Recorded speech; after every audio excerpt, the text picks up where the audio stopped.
10. Labe. The Battle. Labe's sword was completely useless. An axe would have served him better, but there was nothing he can do about it now. He batted away another wayward attack as best he could, stumbling himself against the wall of steaming leather-clad soldiers. The fighting was close now, and many were resorting to hand-to-hand combat, lifting helmets, gouging eyes, and fish-hooking. A dirty fight. A dagger plunged towards him, but there was nowhere to retreat to. The lead guard Labe had ridden with reappeared within an almost impossible gap, his black plate bouncing on his shoulder, and caught the dagger, scratching wildly at Labe's arm and stomach. He twisted the arm of the end of it, and the weapon splattered into the mud, followed shortly by the man. His screams were cut short as the soldier was trampled. Labe's own feet slid, but the guard's arm was there again. "Thank you. It's Kashik, Captain," shouted the guard. He thrust a short sword into Labe's hand. "Use this!"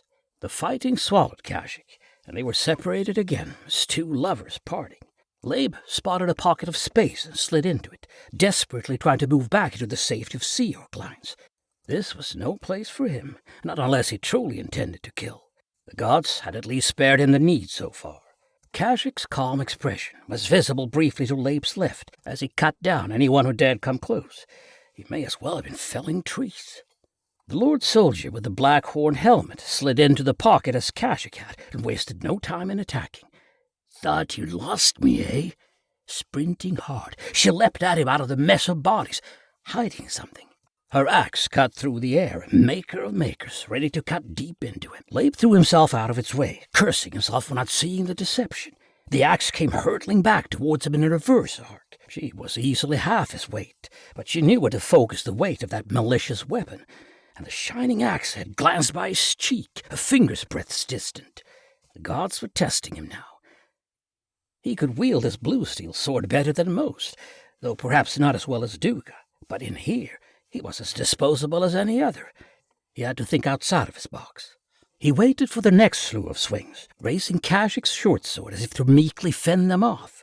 The Lord Soldier saw his weakness and took the bait, starting the set of moves that would likely end with a horizontal swipe to his guts. The moment came, as it did for all, and she twisted the handle of that huge axe, flattening the blade to change its direction.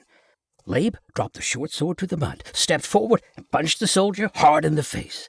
Pain blossomed on his knuckles and wrist, but he'd caught enough of her to knock her off balance. She reeled, and the momentum of her swing threw her weak side to him. He brought a heavy elbow into her opposite shoulder, dislocating it. The Lord Soldier struggled back, and Labe retreated, spinning and grabbing the sword. Before his grip had even finished tightening, she stepped forward and japed Labe in the face with the top of her axe. Metal, cracked teeth, salt, and blood. The Lord smiled with an equally bloody mouth and rolled her dislocated shoulder back into joint. "Always wanted to bag myself a captain," she said, spitting blood. "Even a pussy small one like you." Labe tried to concentrate on the words, but his head was thick. The moment was so far and away from himself that if not for his body, he was barely here at all.